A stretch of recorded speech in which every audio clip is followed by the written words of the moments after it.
Hi guys, it's Jenna. Welcome back to my channel today. In today's video, we're going to be reviewing the highly anticipated new Natasha Denona launch. There are two products in this launch. We do have the mini Biba palette, which I did pick up, and I also picked up the Rose Cheek Duo. Both of these have some interesting, not quite as expected thoughts. I do test all of the Natasha Denona palettes out, and this one is interesting. There's a couple things that you definitely need to know when you're working with this palette. So let's get started. I want to start this review with the mini Biba palette. This is the latest mini from Natasha Denona. This is actually the mini version of the big all-neutral Biba palette. Now, Natasha creates these minis in a little bit of a different way. It's not necessarily exact shades shrunk down. She has done that a couple of times with Mini Metropolis, for instance, where she's had some duplicate shades. But this is a mini that actually has complementary shades to the palette, so they're all brand new. All 5 of them are unique to this palette, which is obviously really awesome, especially if you love Natasha Denona products, right? So going from left to right, we have Bruno, which is a creamy matte. We have Izzy, which is a creamy matte. Blaze Nude, which is a metallic. Plush, which is a creamy matte, and we also have Wink, which is a cream to powder. Her cream to powder is one of my absolute favorite formulas. I just love it. So I'm really glad to hear that it's in this one, and actually it's one of my favorite shades in here. So it's definitely something that I'm excited to see. It's right over here on this right side. It is Wink. And then I also really love this golden metallic. So for those of you that are not familiar with Biba, Biba is this monster, this really gorgeous palette that a lot of you guys really love because it has those everyday staples, and it's one of these amazing formulated palettes with so much variety here. It has the softest black right here. This is Spot that I've ever seen. It's her cream to powder, and it's just stunning. It's definitely opaque and easy to work with. So I really love this palette. And it's interesting how she does palettes that are complementary to each other, because when I was picturing Biba, this little mini is not quite what I was expecting, I'll be honest, but it kind of goes, right? Like it sort of makes sense. I'm going to trust Natasha on that one.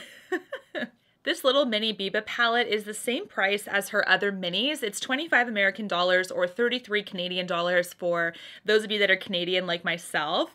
And this is one that's available at Sephora, Sephora US, Beautylish, also on Natasha's website. This palette is described on Sephora as a mini eyeshadow palette inspired by Natasha Denona's best-selling Biba palette, featuring 5 all-new essential nude, brown, and coral shades in luxe blendable textures. Now let's talk about blendable for a second, because the blendable part, so-so. It depends on how you use these shades. So let's talk about first my look today and how everything came together, because it's really going to be important when I share with you guys my thoughts on this, certain ways to best use these products, and the deficiencies in this palette I can actually make work the best for those of you guys that are very interested in this one. So all over the lid, I started with the first creamy matte. This is Izzy. I just used a fluffy blender brush for this one and packed it onto the lid. Now this is one that is very similar in performance to her other creamy matte shades I find in the minis. Light medium opacity to start off with a first layer, and then as soon as you layer it on your eyes, you'll start to see that color develop. It's a couple, 2 or 3 layers, I would say, for you to have that even color application on your lid, and it's a perfect foundation color for this look overall. So I do like that she's incorporated this shade, and so far so good when it comes to performance. No fallout, easy to blend out, easy to build, which I do appreciate. Next, I went all over the lid with the metallic. This has got to be my favorite shade in this palette by far. It's the very consistent creamy metallic that Natasha has been known for.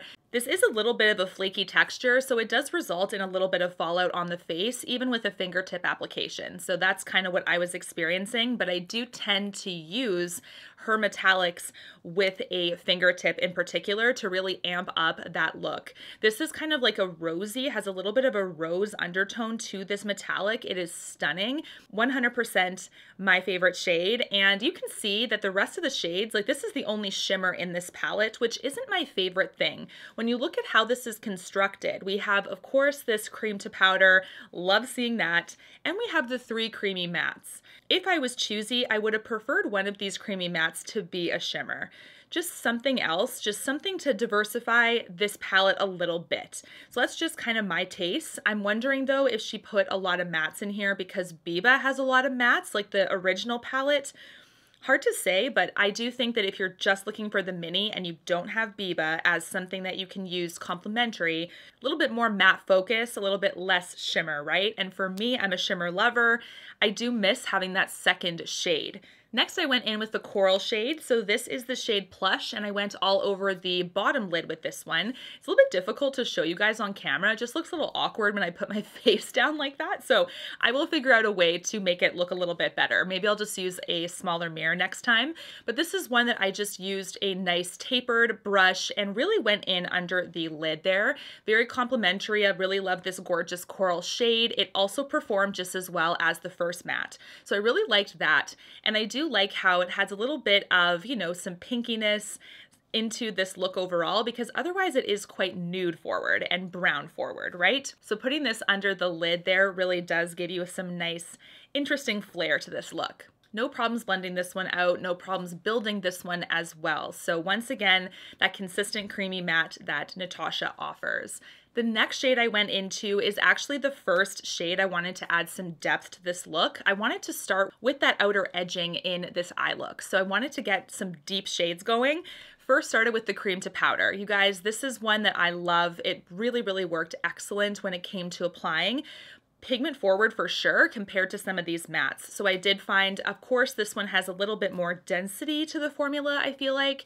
So when you actually apply it with your brush, it does translate quicker. When you're using a targeted brush, just be careful with that. Make sure you're light-handed because the pigment does show up very, very fast, but blendability-wise, perfect. How it amplified this look, perfect. Just looked fantastic overall. No fallout on the cream to powder formulation typically, and this was also consistent in this one. So I'm really happy that so far so good, right? Well, we're getting to what I sort of found here next. So the next shade I wanted to add even more depth. We're talking a little bit more targeted on the very corner of this eye look. This is where I applied the last creamy matte, which is Bruno.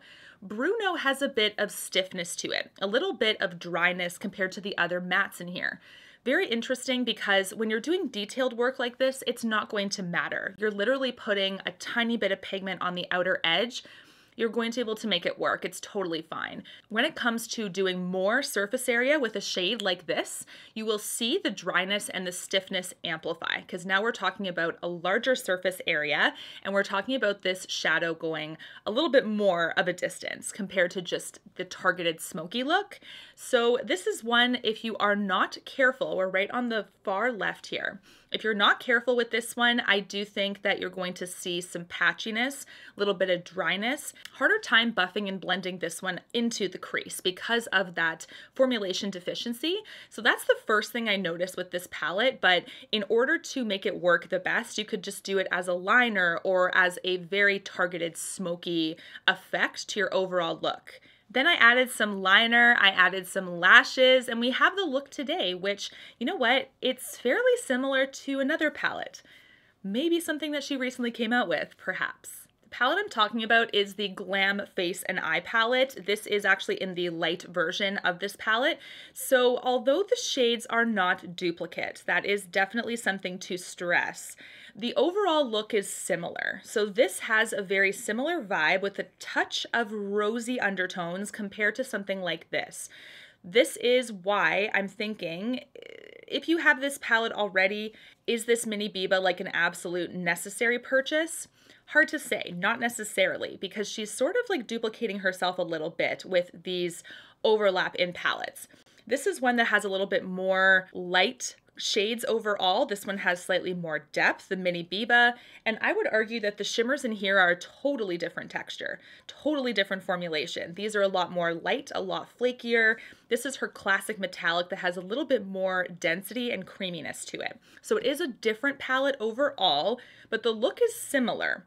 So it is something, if you like looks like this, you'll be all over the mini Biba palette. But if you don't like looks like this, or if you have something already and you're kind of satisfied, then perhaps the mini Biba might be something you can definitely skip this time around. Just to stress, this is definitely a brand new shade palette. There's no duplicates from the Glam palette, but it is something overall that this pulls slightly more rosy, but that might not be enough of a difference on the eye for you to justify having both. When it comes to comparisons with this palette, the first one that I got a lot of questions about is Mini Nude. Mini Nude actually is structured a little bit better than the Mini Biba in my opinion because there are quite a few shimmers in here.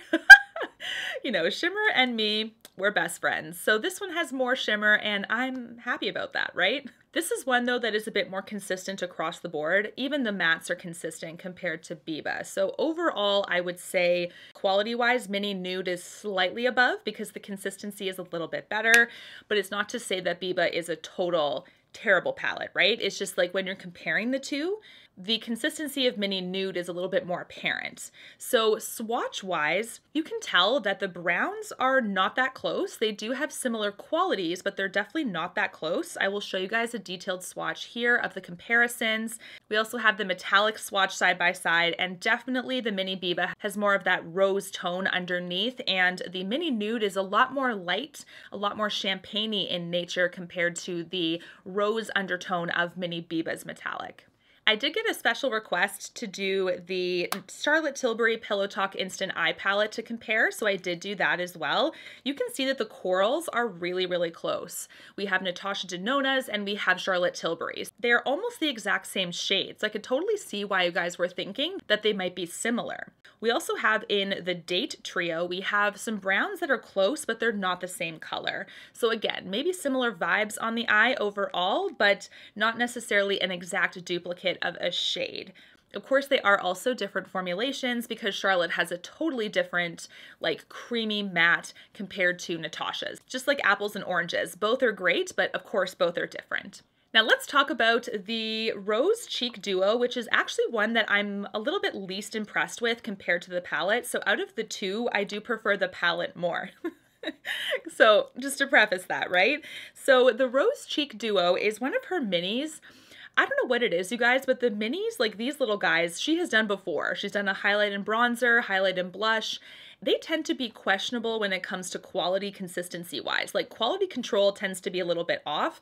The blush shade is a brand new shade. It's supposed to be a hybrid between Daria, her best-selling blush shade, and the blush from the Glam Face palette. So this is a brand new shade, and then we have shade number 2 for her highlights. The highlight is very similar in a lot of her other palettes.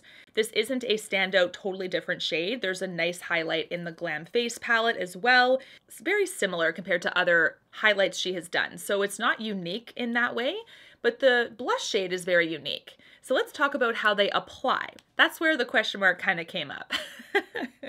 So I actually did my bronzer first. You can see that that's already applied on my face. Then I went in with my highlight brush, and this is one that did apply very well. Pigment translated onto the brush very quickly. It is one that you have to go a bit light-handed with, but that is notorious for Natasha Denona's highlights. They're incredibly pigmented, they're very rich, they do have a lot of shimmer behind them, and they do melt into the skin really gorgeous. There is an upper limit with this, 1 to 2 layers, otherwise you're gonna really glow from space, but I do like how these are really nice and consistent that way. The blush, however, is an interesting texture. You can see here that if you do not like the blush in the Glam Face palette, it is a different shade in here, of course. This one in the Rose Duo is this shade plus Daria, so it is not quite as, you know, peachy, reddy undertone compared to this one. But this is one, if you don't like this texture, it is in this duo, basically, right? For some reason in this big palette though, it seems to blend a little bit better with a sponge applicator. This is one that kind of gave me some trouble. Little bit of patchiness. I tried both with a sponge and with a brush, and the brush was a little bit better because it seemed to fit into the pan a bit better compared to my Beauty Blender sponge. But when I was applying it, you really do have to go very steady and slowly because if you're not careful, it can sort of translate a little bit patchy and it's a little bit harder to blend compared to the Glam Face palette blush to me. Just a little bit different, a little bit stiffer of a formula overall. I'm also noticing too, I don't know if it's just too matte or something, but it does look flat on my face. If you have any texture, this will settle a little bit and it will intensify the texture on your face a tad. So that is also something I've noticed compared to her other blushes that are just really nice and silky smooth. This is one that's just a little bit, again, just questionable, right? So I would say overall, that the duo is something you can absolutely skip. I do think that, you know, we have highlights like this over and over again, and this is a little bit of a testy kind of blush consistency. You may have some trouble with it, you may be able to make it work, but it is one that's not really notoriously Natasha's best, you know? So that's kind of my thoughts on that one. When it comes to the palette, of course, the best way to amplify this matte is to keep it to more targeted looks.